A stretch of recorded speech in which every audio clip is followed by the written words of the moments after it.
एक महाराष्ट्र में कृष्णा नदी के तीर पर करहान नामक एक गांव है। वहां एक ब्राह्मण रहते थे। उनके घर में केवल 4 लोग थे।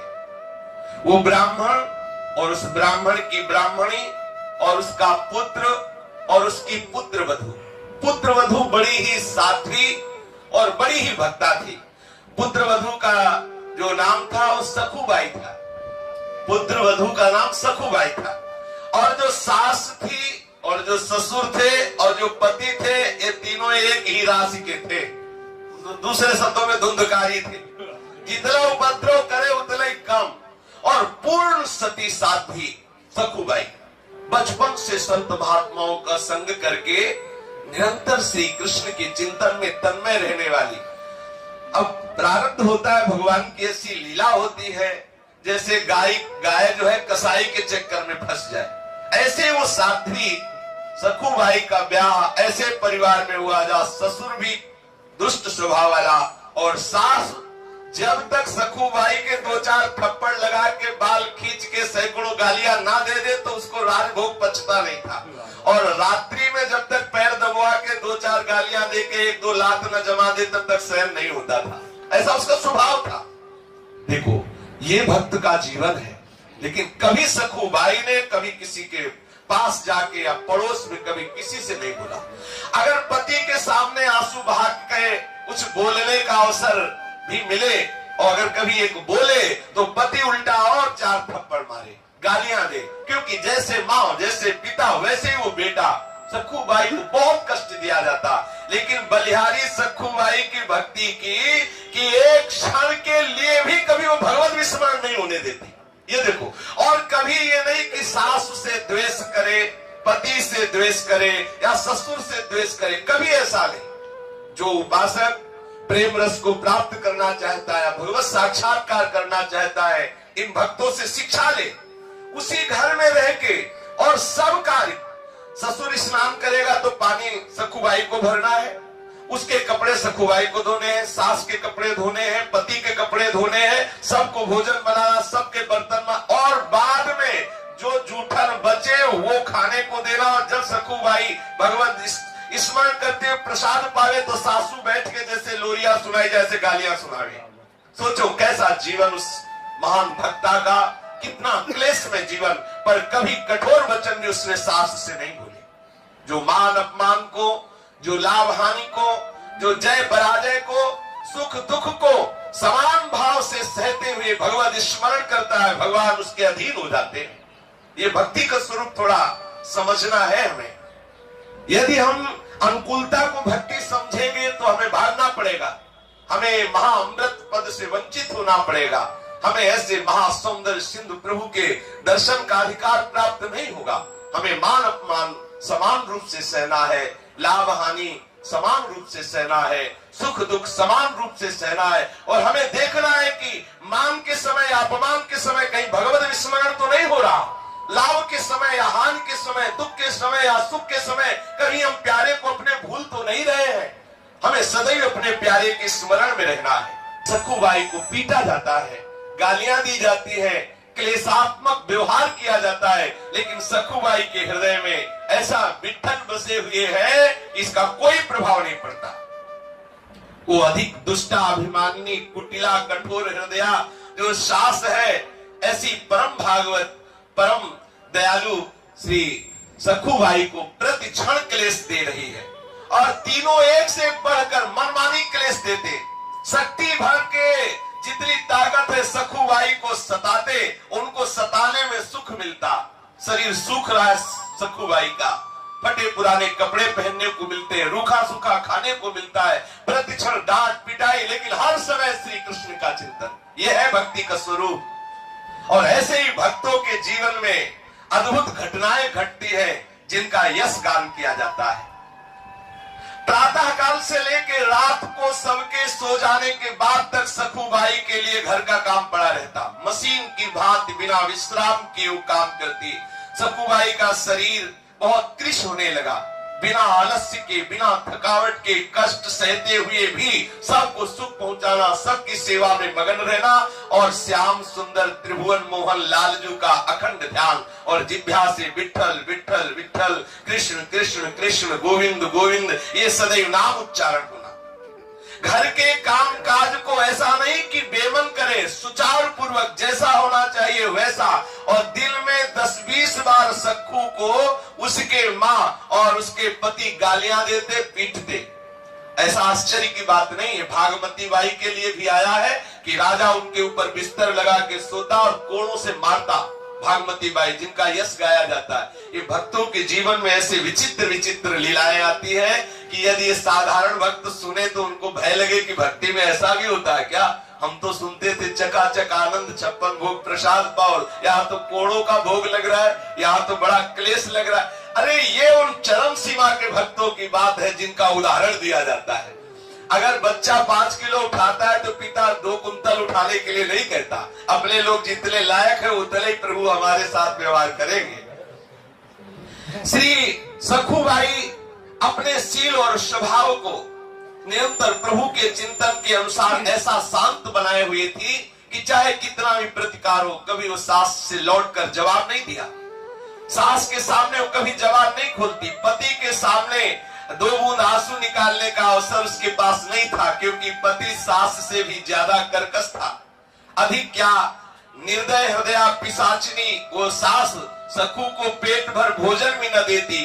घर में अनेक पदार्थ उससे बनवाती, अच्छे अच्छे पदार्थ पाती और अपने लिए रख लेती आगे के लिए, लेकिन सखूबाई को वही रूखा सूखा बासी पवाती।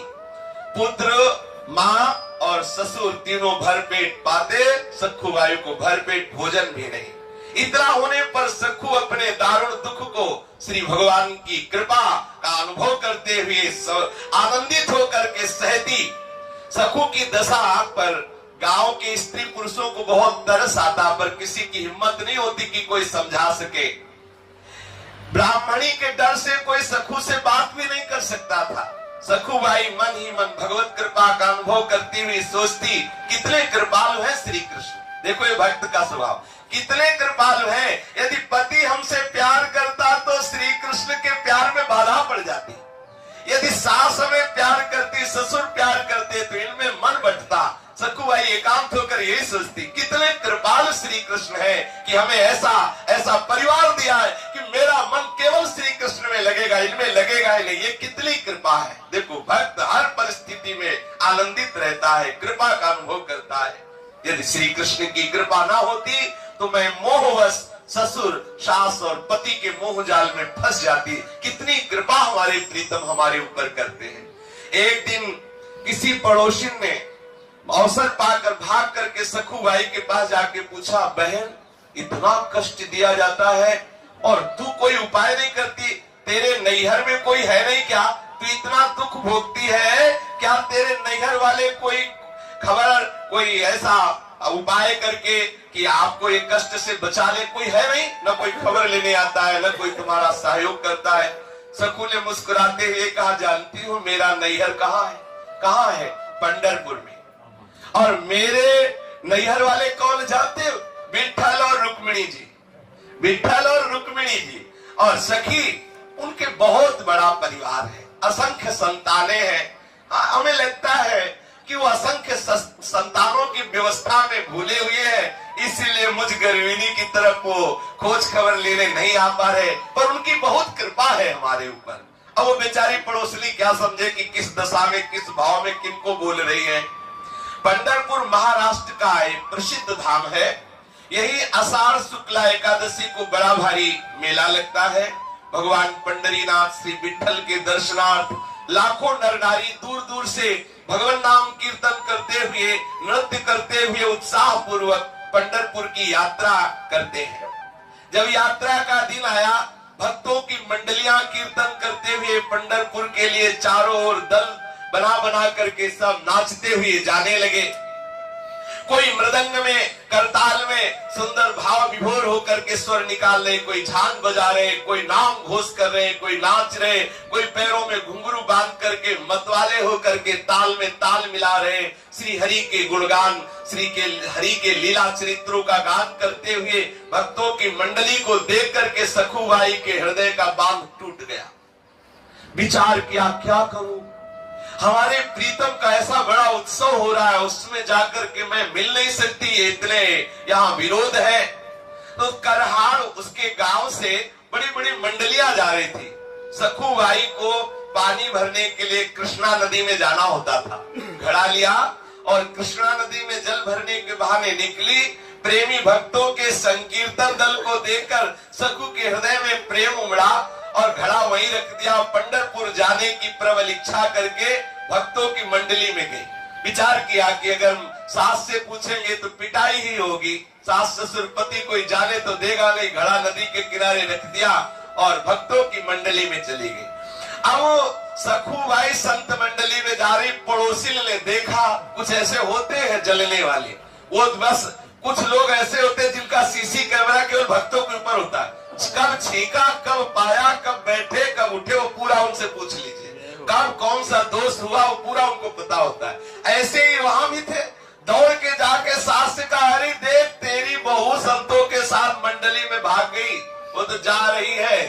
अब सास ने अपने बेटे से कहा कि देख मैं कहती थी वो है दुष्ट, नहीं माना, जा जल्दी जा। अब बड़े बड़े डंडे निकाले सास ने भी, पति ने, और दौड़ लगाई। जाके देखा तो भक्तों के बीच में उन्मत्त हो रही है सखुबाई, नाम कीर्तन और बड़ा आह्लाद हो रहा है। अपने प्रीतम के दर्शन के लिए विशेष इच्छुक है। और जैसे जहरीली नागिन फुफकार मारते हुए जाए, वैसे ही लड़के के साथ वो सास वहां से भागती हुई आई। क्रोध में आग बबूला होकर के सब संतों के बीच में जाकर उसके बाल पकड़े, घसीट के बाहर लाई, वही डंडा शुरू कर दिया मारना। देखो पानी लेने भेजा था, ये जा रही संतों के साथ, जो गालियां देना हो सब गालियों की पुष्पांजलि सारे रास्ते में बरसती रही और डंडा का भोग लगता रहा सखुबाई के ऊपर। घर में जाकर के डट के पिटाई की तीनों ने मिलकर, सास ने, ससुर ने और पति ने भी। सखुबाई हा विठ्ठल, हा कृष्ण, हा गोविंद। ये देखो महान भक्तों का स्वरूप है, महान भक्तों का चरम अवस्था की भक्ति का ये स्वरूप है। मीराबाई, करमेती बाई, जितने रत्नावती, जितने बड़े बड़े भक्ति स्वरूपाए सखियां हुई है और जो बड़े बड़े भक्त हुए हैं, इनके जीवन में भगवान ने ऐसी प्रतिकूलता की कृपा की वर्षा की जो साधारण सुनकर कांप जाए। अब सोचो, तीनों ने मिलकर डट के पीटा और सास कहती है, अरे अभी ये मामूली मार है, इससे मानने वाली नहीं, ऐसा पीटो कि ये चलने लायक न रहे, नहीं फिर भाग जाएगी, ये फिर पंढरपुर की यात्रा करेगी। और सुनो, अभी 2 सप्ताह है पंढरपुर की यात्रा की, इसको जकड़ करके खंभे में बांध दो, बिल्कुल 2 सप्ताह ना रोटी ना पानी, और रोज इसकी पिटाई करो, तब ये मानेगी। और सास की आज्ञा हुई और सखुबाई को बांध दिया उनके ससुर ने और पति ने, और पिटाई की, भोजन देना बंद। देखो कितना कष्ट, आप विचार करके जरा उस स्थिति में देखो, एक कृष्ण वाली भगवत भक्ता, उसके साथ ऐसा दुर्व्यवहार, मार पिटाई, भोजन नहीं, और बड़ी जोर से रस्सी से बांध दिया गया सखुबाई को, खींच करके बांध दिया गया कि सखुबाई की त्वचा में वो रस्सी धस गई, ऐसे जोर से बांध दिया गया। सखु का शरीर वैसे ही कृष्ण था, क्योंकि खाने पीने को ठीक से मिलता नहीं, दिन भर सेवा, पर उसके मन में कोई दुख नहीं है। उसके हृदय में ये दुख नहीं कि मुझे बांध दिया गया, मुझे मारा गया, मुझे गाली दी गई, ऐसा नहीं। एक हृदय में पीड़ा है कि हे श्री कृष्ण, आपके भक्तों के बीच में मुझे कितना सुख मिला। पहली बार जीवन में भक्त मंडली में मुझे नाचने को मिला, आपके दर्शन के लिए मैं जा रही थी, मेरी सामर्थ्य नहीं कि मैं इस जन्म में इस नरक से निकल सकूं। हे करुणानिधान, हे दीनों पर दया करने वाले श्री हरि, क्या ऐसा नहीं हो सकता कि मैं आपके दर्शन कर पाऊं इस जन्म में? क्या मैं प्रगट में आपके मंदिर में आकर के आपके भक्तों के बीच में नहीं नाच सकती? सखुबाई आंसू बहाते हुए, हे कृष्णचंद्र, हे गोपाल, आज मैं तेरे हाथ बिक गई। प्यारे, मोर मुकुट धारण करने वाले, वैजंती माला धारण करने वाले, हे पीतांबरधारी, दीन जान करके कुछ ऐसा उपाय करो कि मैं आपके दर्शन कर सकूं। मैं बहुत पतित हूं, दीन हूं, अधम हूं, मेरी सामर्थ्य नहीं मैं आप तक आ सकूं। अपने भक्तों के लिए कच्छ मच्छ वारा शुक्र न जाने कौन कौन से अवतार धारण किए, आपके लिए क्या दुर्लभ है। हे प्रभु आप कृपा करो, बहुत सुंदर अवसर, भक्ति की मंडलियां जा रही हैं, आपके दर्शन करने के लिए बार बार अवसर नहीं आएगा। हे नाथ आप कृपा करोगे तभी दर्शन हो सकते, मेरी सामर्थ्य तो है नहीं कि मैं उसके चुंगल से छूट सकूं। सखुबाई श्री हरि का आंतरिक चिंतन कर रही है। श्री हरि को चैन कैसे पड़ सकता है? रुक्मिणी जी ने देखा तो चेहरे में उदासी, बड़ी चिंता। पूछा कि नाथ आपका चिंतन करने से सबकी चिंता खत्म हो जाती, आप चिंता में कैसे? हमें लगता है जब जब आपके चेहरे पर श्री मुख में चिंता दिखाई देती तो किसी भक्त के लिए, कोई भक्त हमें लगता है कष्ट में है। भगवान ने कहा एक ऐसी भक्त है, पूछो मत, कितना पीटा गया उसको, कितना क्लेश दिया गया, वो हमसे मिलना चाह रही है और उसको बांध दिया गया है। आर्त पुकार से मेरा हृदय जल रहा है। सखुबाई मुझे पुकार रही है। पूरा रहस्य नहीं बताएंगे, थोड़े दिन के लिए तुमको विरह सहना पड़ेगा, क्योंकि ये भक्त ऐसा नहीं कि जाके दर्शन दिया और लौट के आ गए, हमें वहां रहना पड़ेगा कुछ दिन, तभी बात बनेगी। रुक्मिणी जी से ऐसा कहा और प्रभु तत्काल जाग गए। सखुबाई के समीप जो बंधी हुई है रस्सी से, न भोजन दिया जा रहा है, ऊपर से गालियां दी जा रही, पिटाई की जा रही है। सोचो कितना कष्ट, आप विचार भी नहीं कर सकते कि कितना कष्ट होगा। ये है प्रेम का स्वरूप। आंखों से अश्रु और प्रभु के ध्यान में निमग्न। इतने में सामने से देखा एक सुंदर नवयुवती है और कह रही सखुबाई, सखुबाई तुमको पंढरपुर जाने की बहुत चाह थी। ये वही है जो अभी रुक्मिणी जी से बात करके आ रहे हैं। इनको रखने में कोई भी रूप क्या देर लगता है क्या? बहुत सुंदर नवयुवती का रूप रखा और बोले प्रभु सखुबाई मैंने सुना तुम पंढरपुर जाना चाहती हो, तो सुनो चलोगी हमारे साथ पंढरपुर? सखुबाई ने एकदम आंख खोली, देखा कि कोई प्यार से हमें बोले, यहाँ तो गालियां और डंडा चल रहे हैं। देखा और कहा सखी मुझ पापिनी के भाग्य में ऐसा कहा कि मैं भक्त मंडली के साथ पंढरपुर जाऊं। तुम देख तो रही हो मेरी दशा। स्त्री रूपी श्री ठाकुर जी ने कहा बाई तुम जानती नहीं हो, मैं तुम्हें बहुत समय से जानती हूँ, तुम हमारी बहुत प्रिय सखी हो, तुम भले हमें ना पहचानो, मैं जानती हूँ, तुम्हें बहुत जानती हूँ। उदास मत हो, जिसकी मैं सखी होती हूँ उसको कभी उदास मैं नहीं देख सकती। सखुबाई क्या समझे कि ये कौन से है, प्रभु कौन सा रूप धारण करने वाले हैं। देखो मैं तुम्हें छोड़ती हूँ और तुम भागो और जाओ मंडली के साथ। बोले हमारे सास भी पकड़ लेगी। बोले बिल्कुल नहीं, इसकी तो तुम चिंता ही मत करो। जल्दी जल्दी सखुबाई को, जो ठाकुर जी युवती रूप में गए थे, छोड़ दिया। सखुबाई को छोड़ा तो सखुबाई निकली और आप सखुबाई होकर रस्सी में बंध गए। आप ठाकुर जी सखुबाई का रूप धारण किया और सखुबाई के बदले में आप जैसे सखुबाई बंधी थी वैसे ही बंध गए ठाकुर जी। देखो कितनी सामर्थ्य है इनकी। लेकिन अगर भक्त इनके लिए बंधता है तो भक्ति के लिए बंध सकते हैं, ये दिखा रहे हैं प्रभु। अब ऐसा नहीं कि सखुबाई की पिटाई होती थी, इनकी पिटाई नहीं होती, इनकी भी हो रही, क्योंकि उनको तो पता ही नहीं है ना कि भगवान है। भगवान सखुबाई के रूप में बंध गए, प्रेम पास में बंधे हुए ठाकुर जी जैसा रूप सखुबाई का, जैसा पतला शरीर, जैसे कपड़े, जैसे बंधी थी बिल्कुल वैसे बंध गए। जिनका नाम स्मरण करने से माया का वो बंधन टूट जाता है, जो बड़े बड़े योगियों के लिए छोड़ना दुर्लभ है, वही सच्चिदानंद भगवान अपने भक्ति के लिए एक साधारण स्त्री की तरह बंध गए अपनी भक्ता सखुबाई के लिए। अब सखुबाई बड़े आनंदित होकर के भाग्यवान तो भक्तों की मंडलियां जा रही थी, भक्त मंडली में कीर्तन करते हुए वो श्री ठाकुर जी के दर्शन के लिए।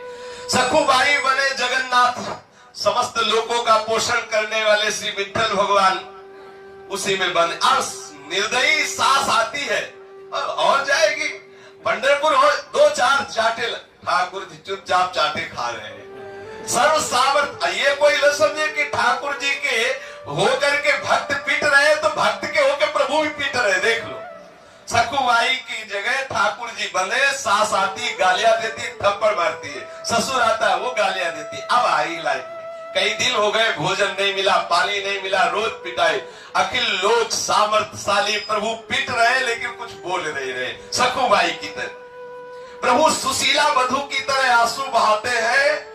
15 दिन बीत गए बंधे बंधे, जहां रोज बाल भोग और राज भोग और शयन भोग, वहां कोई भोग नहीं, रोज डंडा और गालियां खा रहे हैं। सास ससुर का मन इतने पर भी नहीं पसीजा, परंतु सखुबाई के पति के मन में विचार आया कि पूरे 2 सप्ताह हो गए, एक बूंद जल नहीं, कोई भी एक कण अन्न नहीं दिया गया। कहीं ऐसा ना हो कि मेरी पत्नी बंधे बंधे मर जाए तो हमको हमारा दोबारा ब्याह तो होगा नहीं, क्योंकि पूरा गांव नगर जानता है कि हम कितने सभ्य हैं। इसलिए सोच, अब वो सखुबाई के ऊपर दया लगी, अपनी गृहस्थी के लिए उसने सोचा कि अब सखुबाई को कुछ खिलाना पिलाना। हमें तो लगता है कि इनको राह ले गया तो पति के हृदय में प्रेरणा कर दी, यार इतने दिन हो गए, पानी भी नहीं मिला तो इसी बाले पिलाओ आके। अब उसका पति बहुत प्यार करके गया, और जो ठाकुर जी सखुबाई बने हुए बंधे थे, ठाकुर जी के समीप जाकर के उसने दुलार किया और सखु रूपी भगवान के मुख पे हाथ फिरता हुआ कह रहा, तुम्हें बहुत कष्ट दिया गया, बहुत क्रूरता तुम्हारे ऊपर की गई, सारे बंधन खोला और एकांत में ले जाकर बहुत प्यार किया, सुंदर जल पिलाया, भोजन पाया, और कह रहा है कि देखो अब मैं क्या करूं, मेरे माता पिता इतने, ये आज तो दया की बात आ रही ना, वो इन्हीं के लिए यार सखुबाई के ऊपर कभी नहीं आई दया, ये तो ठाकुर जी लीला बिहारी है। ऐसा भवबंधन का नाश करने वाले अनंत आनंद के समुद्र ठाकुर जी ठीक एक पतिव्रता की तरह ही चेष्टा कर रहे सखुबाई के पति से। ऐसा नहीं कि कोई भगवत्ता प्रकट करे, जैसे जैसे वो प्यार दिखाए वैसे हाथ जोड़े, बिल्कुल जैसे सखुबाई वैसे ही नम्रता से। प्रभु ने सोचा कि यदि मैं जरा सी भी कोई चेष्टा बदलूंगा तो हमारे भक्ति में बाधा पड़ जाएगी। क्या जो सखुबाई हमारे प्रेम में मगन होकर जा रही है उसके प्रेम में बाधा हो जाएगी। इसलिए भक्त के जीवन में जो भक्ति का अद्भुत उन्माद है उसमें बाधा न पड़े। ठाकुर जी के वो गाल में हाथ फेर रहा है तो समस्त लोग चूड़ामणि प्रभु वैसे भी सह रहे, चुप है, पास है। अब वो कह रहा देखो हम तुमको खोल के लाए, हमारे पैर दाबो। तो सखुबाई बोले हुए ठाकुर जी धीरे धीरे उसके पैर दाब रहे। आप देख लो हमारे प्रभु का प्यार, देखो कितना प्यार करते हैं अपने जनों से। पग चापू और सेज बिछाऊं, नौकर बनूं हजाम, हाकू बैल बनो गडवारो, बिना तनख्वाह रथवान, यही तो मेरे मन में ठनी, भगत मेरे मुकुटमणि। पति की आज्ञा के अनुसार सखुबाई रूपी श्री भगवान ने स्नान किया, सुंदर रसोई बनाई और सास ससुर को पवाया। देख लो 56 भोग पाने वाले स्वयं रसोई में चूल्हा फूक रहे, भोजन बना रहे, सास ससुर को बैठा के पवाया और पति को भी पवाया। तीनों आज बहुत प्यार उदय हो रहा है भोजन पाने के बाद। और अपनी बहू की तरफ सास भी बड़ी प्यार दृष्टि से पहली बार देखा, क्योंकि अब ठाकुर जी के हाथ का बना हुआ गया है तो प्रभाव तो पड़ेगा ही। और पति ने जो प्यार की दृष्टि से देखा वैसा प्यार तो कभी सखुबाई को नहीं मिला। माता पिता और पुत्र सराहना कर रहे कि बहू जीवन में ऐसा भोजन नहीं मिला जैसा आज तू बना के पवा रही। ठाकुर जी भी मुस्कुराते जा रहे हैं अंदर कि तुम्हें क्या पता कि तुम्हारी बहू कौन बना हुआ है। ठाकुर जी पुत्र वधू के रूप में स्वयं अपने हाथ से सब पात्र माने, रसोई पवित्र की। और वो जो पति बने हुए सखुबाई के हैं उन्होंने सखुबाई को आज बहुत प्यार किया। अब जैसे पत्नी को प्यार करते वैसे कि अब यहाँ कोई रास विलास वाली बात तो है नहीं, घर गृहस्थी की बात है। ठाकुर जी बिल्कुल एक साथी पत्नी की देख लो क्या कर सकते हो अपने भक्ति के लिए, क्या नहीं कर सकते। दोनों बातों पर विचार करके देखो कितने महान होते हुए आप चाहते तो अपना ऐश्वर्य प्रकट कर सकते थे, लेकिन नहीं, पैर दाब रहे, बर्तन मांज रहे, रसोई बना रहे, पवा रहे, जैसा पति आज्ञा करता वैसा सेवा कर रहे। बर्तन मांजना, चौका देना, सास के पैर दबाना, सारे कार्य बड़ी चतुरता पूर्वक चतुर चूड़ामणि श्री ठाकुर जी महाराज कर रहे हैं। जो स्त्री पुरुष समस्त चराचर जगत के स्वामी हैं, जो भी संसार देख रहे हैं, इसके रचयिता, इसके पालन करने वाले, इसको लय करने वाले अनंत सामर्थ्यशाली प्रभु है। एक साधारण बहू की तरह वो सखुबाई के रूप में सेवा कर रहे हैं। सखु रूपी भगवान अपनी सेवा और सुंदर व्यवहार से पति, सास, ससुर तीनों के स्वभाव को बदल दिया। तीनों बहुत प्यार करने लगे सखुबाई रूप श्री भगवान से। अब तो बड़ा घर में आनंद है, विलक्षण परिवर्तन उस घर में। पड़ोसी देखते हैं कि अब तो कोई मारपीट नहीं, कोई कोलाहल नहीं, बड़ा शांति। सोचा कि भगवान की कृपा हो गई। और उधर सखुबाई पंढरपुर पहुंच करके नाम कीर्तन करते हुए उन्मत्त नाच रही है। प्रभु के प्रेम में वो इस बात को भूल गई कि हमारी जगह कोई और सखी बंधी हुई है। प्रभु ने तो यही कहा कि तुम दर्शन करके आ जाओ, तब तक हम बंधी हुई है। उनको सब भूल गया। गई पंढरपुर में दर्शन के, खूब नृत्य करके उन्मत्त होकर के आनंदित हो रही है। अब भक्त गण हाथों में निशान लिए हुए, ताल मृदंग झांझ बजाते हुए, नाम घोष करते हुए नृत्य कर रहे हैं। गरीब अमीर ब्राह्मण शूद्र का कोई भेद नहीं, सब मंडलियों में उन्मत्त नृत्य हो रहा, भगवान नाम का जय घोष हो रहा है। आकाश में गूंज मच रही, ऐसे नाम घोष हो रहा है। आनंद रस में विभोर हुई सखुबाई चंद्रभागा में स्नान करके पंडरीनाथ जी के दर्शन करके मंदिर के अंदर प्रवेश किया। मंदिर में जाकर श्री हरि के दर्शन करके आनंद सिंधु में डूब गई। प्रभु की वो श्याम मनोहर मूर्ति, वो दिव्य पीतांबर धारण किए हुए सुंदर स्त्री, आज प्रभु की मूर्ति थोड़ी दिखाई दे रही, साक्षात प्रभु दिखाई दे रहे हैं। कानों में दिव्य मकराक कुंडल, सुंदर अनंत कामों का भी जो सौंदर्य फीका कर देने वाला उनका लावण्य, वक्षा स्थल पर नवीन सुगंधित पुष्पमाला, तुलसी की माला धारण किए हुए और भ्रकुटी का संचालन करते हुए सखुबाई को मुग्ध कर रहे हैं। त्रिताप सदा के लिए जिनके नाम स्मरण करने से ही शांत हो जाता है, उनका रूप देख करके सखुबाई सुध बुध भूल गई। ऐसा मन लगा कि उसने प्रभु के सामने प्रतिज्ञा कर ली कि जब तक इस शरीर में प्राण रहेंगे मैं पंढरपुर की सीमा के बाहर नहीं जाऊंगी। और उधर ठाकुर जी बंधे हुए, जो छोड़ा था सखुबाई को, जो बंधे हुए थे, वो खोल करके वहां बहु रूप में चौका लीप रहे, बर्तन मांज रहे हैं, रसोई मनिया कर रहे हो। यहाँ सखुबाई ने प्रण कर लिया, जब तक शरीर में प्राण रहेंगे मैं पंढरपुर को नहीं छोड़ूंगी, सीमा के बाहर नहीं जाऊंगी। उसे क्या पता कि मेरे बदले में आप पंडरीनाथ ही वहां बंधे हुए हैं। प्रेम मुग्धा सखुबाई पांडुरंग के ध्यान में संलग्न हो गई।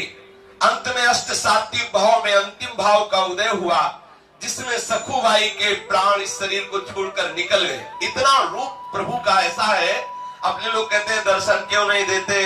अरे प्रभु की भक्ति करते करते, सहते सहते, अनुकूलता प्रतिकूलता सहते सहते, द्वंद्वों को सहते सहते हृदय इतना मजबूत हो जाता है, थोड़ा थोड़ा प्रेम विकार को सहने के लायक होता है। अगर इकट्ठे प्रभु का दर्शन हो जाए तो हृदय फट जाए। जैसा सुनते हैं कि सेवा कुंज में अगर कोई रात में रुके तो ऐसा हो जाता है, तो कोई आश्चर्य की बात नहीं, क्योंकि श्यामा श्याम के एकदम रूप को कोई देखे तो हृदय की गति रुक ही जाएगी। सखुबाई के सामने वो स्वरूप प्रकट हुआ कि सखुबाई विह्वल विकल हो गई और भगवान के सौंदर्य के दर्शन में इतना मुक्त हो गई कि उसके प्राण छूट गए। अब दैव संयोग से यात्रा करने को आए हुए करहार के निकटवर्ती किवल नामक गांव का एक ब्राह्मण उस मंडली में आया हुआ था। उसने सखुबाई की लाश को देखा कि सखुबाई तो पधार गई, साथियों को बुलाया और सबने मिलकर के सखुबाई के शरीर की अंत्येष्टि क्रिया की, अंत्येष्टि संस्कार किया। और इधर रुक्मिणी जी ने विचार किया कि खूब रही बात, हमसे तो कह के गए कि कुछ ही दिनों में आ रहे हो, आज तक वापस नहीं आए। फिर ध्यान दे के देखा कि जिसके लिए गए उसने तो शरीर छोड़ दिया, शरीर का संस्कार भी हो गया। अब हमारे प्रभु को तो बहुबल के वहां रहना ही पड़ेगा। अब रुक्मिणी जी को बड़ी चिंता हुई, विचार किया रुक्मिणी जी ने, फिर स्मशान पहुंची, सखुबाई की जो राख वगैरह थोड़ी मोटी हड्डी वगैरह थी उनको एकत्रित किया और प्रेम दृष्टि से देखा तो सखुबाई जीवित हो गई। अब महामाया है, महाशक्ति है, इनके लिए क्या? माया देवी के प्रताप से एक क्षण में समस्त ब्रह्मांडों की रचना हो जाती है। आदि शक्ति जय जग उपजाया, एक क्षण में सृष्टि का सृजन करने वाली, उनके लिए सखुबाई को जिंदा कर देना क्या कोई आश्चर्य की बात? सखुबाई जीवित हो गई। सखूबाई को ऐसा लगा जैसे मैं कोई गाढ़ निद्रा में सो गई थी और जग गई। रात को स्वप्न में जो रुक्मिणी जी ने उन्होंने कहा कि देखो पुत्री, तेरा प्राण रह गया। तूने कहा था इस शरीर में जब तक प्राण रहेंगे मैं पंढरपुर की सीमा के बाहर नहीं जाऊंगी। वो शरीर तो तेरा जल गया। अब मैंने दूसरा तेरे को शरीर दिया है सखूबाई के रूप में, लेकिन तेरा भी प्राण पूरा हो गया क्योंकि पहले वाला शरीर जल गया। अब ये दूसरा जो दे दिया है तो सीधे लौट के जाओ, हमारे प्रीतम तेरे रूप में वहां है, उनको छोड़ो, तू जाके वहां रहे। आदेश पा करके सखूबाई ने प्रणाम किया और आनंद मगन होकर के, अब वो बात थोड़ी है, अब तो चिदानंद में भाव में निमग्न है। 2 दिन में यात्रियों के साथ करहार लौट के आई। सखू का आना जान करके सखू वेशधारी भगवान पंडरीनाथ जो वहां बहु रूप में थे, उन्होंने सोचा गड़बड़ हो जाएगा, अगर वो यहाँ आई हम भी आ रहे हैं तो पिटने में कोई संशय रहेगा नहीं। ठाकुर जी ने तत्काल सास से कहा कि हम पानी लेने जा रही है, और घड़ा लिया, घाट पर आई और पूर्व परिचित सखी का वेश धारण करके सखूबाई से मिली, जो सखूबाई आ रही थी। उन्हें देखते ही सखूबाई को सारी बातें याद आ गई। दौड़ करके हृदय से लगाया और बोले, सखी तेरी कृपा से मुझे पंढरपुर में जाने को मिला, मुझे मेरे ठाकुर के दर्शन हुए, चरणों को पकड़ लिया। बहन तुम्हें बहुत कष्ट भोगना पड़ा होगा मेरी जगह। ठाकुर जी ने कहा कि तुम चिंता मत करो, तुम सुखी हो गई ना? बोले हाँ। बोले अब चिंता की बात नहीं है, मुझे कोई कष्ट नहीं हुआ। यदि तुम्हें सुख मिला तो हर कष्ट हमारे लिए सुखमय है। तू ये घड़ा ले, इसमें जल भर और तू जा। अब सखूबाई ने घड़ा भरा, जल लेकर के गई। ठाकुर जी अंतर ध्यान हो गए। सखूबाई घड़ा उठाकर घर पहुंची और स्वाभाविक अपने काम में लग गई। सास ससुर और स्वामी के बदले हुए स्वभाव को देखकर बड़ा आश्चर्य हो रहा सखूबाई को कि इतना प्यार मिल रहा है। दूसरे दिन वो केवल गांव का ब्राह्मण जिसने सखूबाई के शरीर का अंतिम संस्कार किया था, वो करहार आया और उसने सखूबाई के घर पहुंच करके कहा कि भाई हम एक खबर देने आए हैं, तुम्हारी बहू गई हुई थी पंढरपुर और वहां ठाकुर जी के दर्शन करके उसके प्राण निकल गए, तो हमने पहचाना